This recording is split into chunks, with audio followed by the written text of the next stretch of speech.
Hello everyone, welcome back to the channel.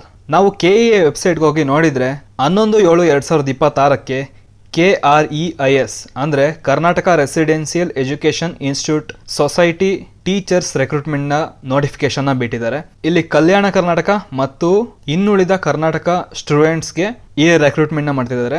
So ಅದ್ರ ಬಗ್ಗೆ ಈ ವಿಡಿಯೋದಲ್ಲಿ ಕಂಪ್ಲೀಟ್ ಮಾಹಿತಿನ ಕೊಡ್ತೀನಿ. ಇನ್ನೂ ನಮ್ಮ ಚಾನಲ್ನ ಸಬ್ಸ್ಕ್ರೈಬ್ ಮಾಡ್ಕೊಳ್ಳಿದ್ದಾರೆ ಸಬ್ಸ್ಕ್ರೈಬ್ ಮಾಡ್ಕೊಳ್ಳಿ. ಇದೇ ರೀತಿ ಗವರ್ನಮೆಂಟ್ ಜಾಬ್ಗಳು ಮತ್ತು ವರ್ಕ್ ಫ್ರಮ್ ಹೋಮ್ ಜಾಬ್ಗಳ ಬಗ್ಗೆ ವಿಡಿಯೋ ಮಾಡ್ತಾ ಇರ್ತೀನಿ. ಸೊ ಫಸ್ಟ್ ಎಷ್ಟೆಷ್ಟು ವ್ಯಾಕೆನ್ಸಿ ಇದೆ ಅಂತ ನೋಡೋಣ. ಇದು ಬಂದು RPC ಅಂದರೆ ಉಳಿಕೆ ಮೂಲ ವೃಂದದವ್ರಿಗೆ. ಸೊ ಇಲ್ಲಿ ನೋಡೋದಾದ್ರೆ ಕನ್ನಡ ಭಾಷೆ ಶಿಕ್ಷಕರಿಗೆ 103 ವ್ಯಾಕೆನ್ಸಿ ಇದೆ. ಇದು ಹಿಂದೆ ಮಾಡಿರೋ ನೇಮಕಾತಿಯಲ್ಲಿ ಉಳಿದಿರೋ ವ್ಯಾಕೆನ್ಸಿ ಬಗ್ಗೆ ಡೀಟೇಲ್ ಆಗಿದೆ. So next English teacher 108, Hindi teacher 55, maths teacher 103, science teacher 106, social teacher 154, computer teachers 57, physical education teacher 81. So total 767 vacancy ಇದೆ. ಇದು ಕಲ್ಯಾಣ ಕರ್ನಾಟಕ ಬಿಟ್ಟು ಉಳಿಕೆ ವೃಂದದವ್ರಿಗೆ. ಇದರ ಸ್ಯಾಲ್ರಿ ನೋಡೋದಾದ್ರೆ 54,175ರಿಂದ ಹಿಡಿದು 99,400ವರೆಗೂ ಸಿಗುತ್ತೆ. ಇನ್ನು ಹಾಗೆ ಕಲ್ಯಾಣ ಕರ್ನಾಟಕದ್ದು ವ್ಯಾಕೆನ್ಸಿನ ನೋಡೋದಾದ್ರೆ Kannada teachers 62, English 69, Hindi 31, maths 35, science 32, social science 24, physical education 33, ಇನ್ನು ಆರ್ಟ್ಸ್ ಟೀಚರ್ 17. ಇದು BE ಮತ್ತು ಡಿಪ್ಲೊಮಾ ಎರಡು ಥರ ಇದೆ, ಎರಡಕ್ಕೂ 17 ಇದೆ. ಸೊ ಈ ಟೀಚರ್ಸ್ಗಳದ್ದು ಸ್ಯಾಲ್ರಿ ಕ್ಯಾಟಗರಿ ನೋಡೋದಾದ್ರೆ 54,175ರಿಂದ ಹಿಡಿದು 99,400. ಇನ್ನು ಈ ಎರಡು ಪೋಸ್ಟ್ಗಳಿಗೆ 49,050ರಿಂದ ಹಿಡಿದು 92,500ವರೆಗೂ ಇರುತ್ತೆ. ಸೊ ಟೋಟಲ್ 320 ವ್ಯಾಕೆನ್ಸಿ ಇದೆ. ಇನ್ನು ಎಜುಕೇಷನ್ ಕ್ವಾಲಿಫಿಕೇಶನ್ ಎರಡಕ್ಕೂ ಸೇಮ್ ಇರುತ್ತೆ. ಏನೇನು ಎಜುಕೇಷನ್ ಕ್ವಾಲಿಫಿಕೇಶನ್ ಬೇಕು ಅಂತ ನೋಡೋಣ. ಕನ್ನಡ ಟೀಚರ್ಗೆ ಕನ್ನಡ ಲ್ಯಾಂಗ್ವೇಜಲ್ಲಿ ಯಾವ್ದಾದ್ರು ಒಂದು ಡಿಗ್ರಿ ಇರಬೇಕು, ಅಥವಾ ಕರ್ನಾಟಕ ರಾಜ್ಯ ಪ್ರೌಢ ಶಿಕ್ಷಣ ಪರೀಕ್ಷಾ ಮಂಡಳಿಯವರು ನಡೆಸೋ ಕನ್ನಡ ಪಂಡಿತ್ ಅನ್ನೋ 4 ವರ್ಷದ ಕೋರ್ಸ್ನ ಮಾಡಿರಬೇಕು, B.Ed ಮಾಡಿರಬೇಕು. ಅಂದರೆ ಯಾವ್ದಾದ್ರು ಎಜುಕೇಷನ್ ಇನ್ಸ್ಟಿಟ್ಯೂಷನ್ ಅಲ್ಲಿ ಯಾವ್ದಾದ್ರು ಒಂದು ಡಿಗ್ರಿ ಮಾಡಿರಬೇಕು, ಅದರಲ್ಲಿ ಮೇಯ್ನ್ ಕನ್ನಡ ಆಗಿರಬೇಕು. ಇನ್ನು ಇಂಗ್ಲಿಷ್ ಟೀಚರ್ಗೆ ನೋಡೋದಾದ್ರೆ ಸೇಮ್, ಇಂಗ್ಲೀಷಲ್ಲಿ ಡಿಗ್ರಿ ಆಗಿರಬೇಕು, ಅಥವಾ ಇಂಗ್ಲೀಷಲ್ಲಿ ಡಿಪ್ಲೊಮೊ ಡಿಗ್ರಿನ ತಗೊಂಡಿರಬೇಕು, ಅಥವಾ ಅಲ್ಲ ಮತ್ತು ಇದರಲ್ಲಿ ಯಾವ್ದಾದ್ರು ಒಂದು ಅದ್ರ ಜೊತೆಗೆ B.Ed ಮಾಡಿರಬೇಕು. ಈ ಇಂಗ್ಲಿಷ್ B.Ed ಜೊತೆಗೆ ನೀವು ಕನ್ನಡನು ಲೈಕ್ ಫಸ್ಟ್ ಲ್ಯಾಂಗ್ವೇಜ್ ಆಗಿ ಅಥವಾ ನಿಮ್ಮ ಡಿಗ್ರಿಯಲ್ಲಿ ಏನಾದ್ರು ಓದಿರಲೇಬೇಕು. ಆಗಿದ್ರೆ ಮಾತ್ರ ಇದಕ್ಕೆ ಎಲಿಜಿಬಲ್ ಇರ್ತೀರಾ. ನೀವು ಡಿಗ್ರಿಯಲ್ಲಿ ಎಲ್ಲೂ ಕನ್ನಡ ಓದಿಲ್ಲ ಅಂದರೆ ಅವರು ಈಗ ಕನ್ನಡ ಸಾಹಿತ್ಯ ಪರಿಷತ್ ಅಥವಾ ಬೆಂಗಳೂರು ಅವರು ಒಂದು ಎಕ್ಸಾಮ್ ನಡೆಸ್ತಾರೆ, ಅದನ್ನು ಎಕ್ಸಾಮ್ ಕಂಡಕ್ಟ್ ಮಾಡಿ ಸರ್ಟಿಫಿಕೇಟ್ ತಗೊಂಡಿದ್ರು ಪರವಾಗಿಲ್ಲ.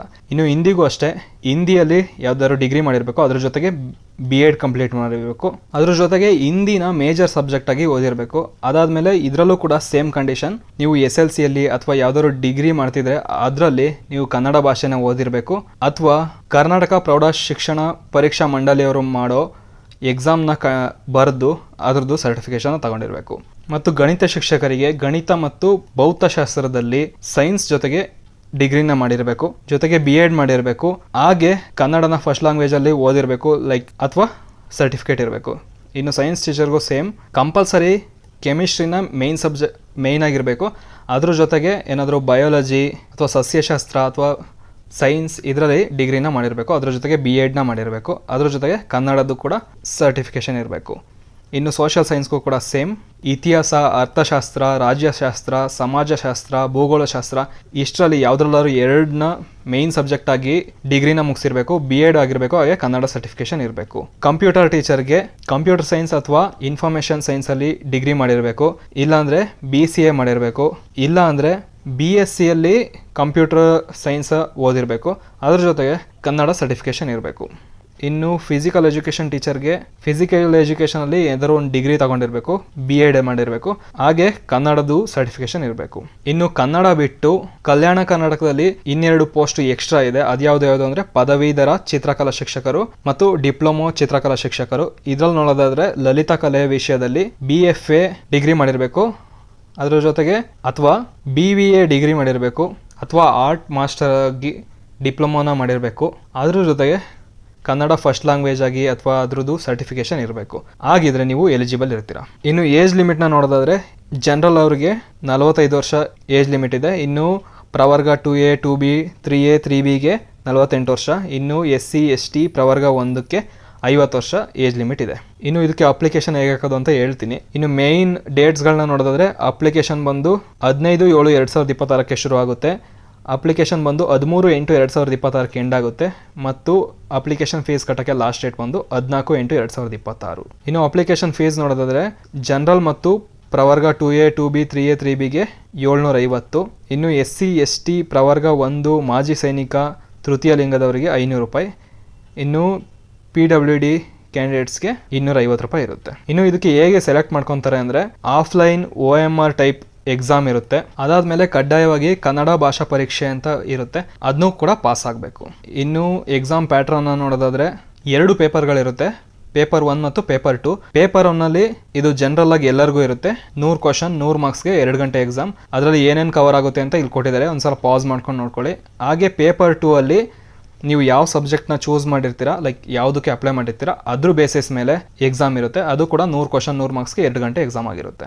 ಇನ್ನು ನೆಗೆಟಿವ್ ಮಾರ್ಕ್ಸ್ ಕೂಡ ಇರುತ್ತೆ, 0.25.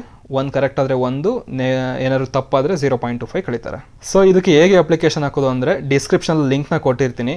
KA ವೆಬ್ಸೈಟ್ಗೆ ಬಂದು ಇಲ್ಲಿ ರೆಕ್ರೂಟ್ಮೆಂಟ್ ಅಂತ ಇದೆಯಲ್ಲ, ಇದ್ರ ಮೇಲೆ ಕ್ಲಿಕ್ ಮಾಡಿ. ಇಲ್ಲಿ KREIS ರೆಕ್ರೂಟ್ಮೆಂಟ್ ಅಂತ ಇದೆ, ಇದ್ರ ಮೇಲೆ ಕ್ಲಿಕ್ ಮಾಡಿ. ನೀವು ಕಲ್ಯಾಣ ಕರ್ನಾಟಕನೋ RPCನೋ ಯಾವ್ದು ಬೇಕೋ ಅದನ್ನು ಚೂಸ್ ಮಾಡಿ. ಈ ಥರ ಪೇಜ್ ಬರುತ್ತೆ. ಇನ್ನೂ ಅಪ್ಲಿಕೇಶನ್ ಶುರು ಆಗಿಲ್ಲ, ನೋಟಿಫಿಕೇಶನ್ ಅಷ್ಟೇ ಬಿಟ್ಟಿದ್ದಾರೆ.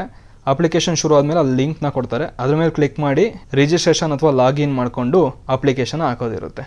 ಸೊ ಅದೇ ರೀತಿ ಇದು ಕಲ್ಯಾಣ ಕರ್ನಾಟಕಕ್ಕೆ, ಇದು RPCಗೆ. ಸೊ ಇದಿಷ್ಟು ಬಂದು KA ಅವರು ಮಾಡ್ತಿರೋ ರೆಕ್ರೂಟ್ಮೆಂಟ್ ಬಗ್ಗೆ ಡೀಟೇಲ್ಸ್ ಆಗಿತ್ತು. ಸೊ ಯಾರಿಗೆಲ್ಲ ಈ ವಿಡಿಯೋ ಯೂಸ್ಫುಲ್ ಅನಿಸ್ತು, ವಿಡಿಯೋನ ಲೈಕ್ ಮಾಡಿ, ಹಾಗೆ ನಿಮ್ಮ ಫ್ರೆಂಡ್ಸ್ ಮತ್ತು ಫ್ಯಾಮಿಲಿಗೂ ಶೇರ್ ಮಾಡಿ, ಅವ್ರಿಗೂ ಕೂಡ ಇದ್ರ ಬಗ್ಗೆ ಗೊತ್ತಾಗಲಿ. ಹಾಗೆ ಮೇಯ್ನ್ ಥಿಂಗ್, ಇದು ಯಾವುದ್ಯಾವುದಕ್ಕೆ ರೆಕ್ರೂಟ್ಮೆಂಟ್, ಯಾವ್ಯಾವ ಸ್ಕೂಲ್ಗೆ ರೆಕ್ರೂಟ್ಮೆಂಟ್ ಮಾಡ್ತಿದ್ದಾರೆ ಅಂದರೆ ಮೊರಾರ್ಜಿ ದೇಸಾಯಿ, ಕಿತ್ತೂರು ರಾಣಿ ಚೆನ್ನಮ್ಮ, ಅಟಲ್ ಬಿಹಾರಿ ವಾಜಪೇಯಿ ಸ್ಕೂಲ್ ಮತ್ತು ಇಂದಿರಾ ಗಾಂಧಿ, ಹಾಗೆ ಡಾಕ್ಟರ್ BR ಅಂಬೇಡ್ಕರ್ ವಸತಿ ಶಾಲೆಗಳಿಗೆ ಈ ರೆಕ್ರೂಟ್ಮೆಂಟ್ನ ಮಾಡ್ತಿರೋದು.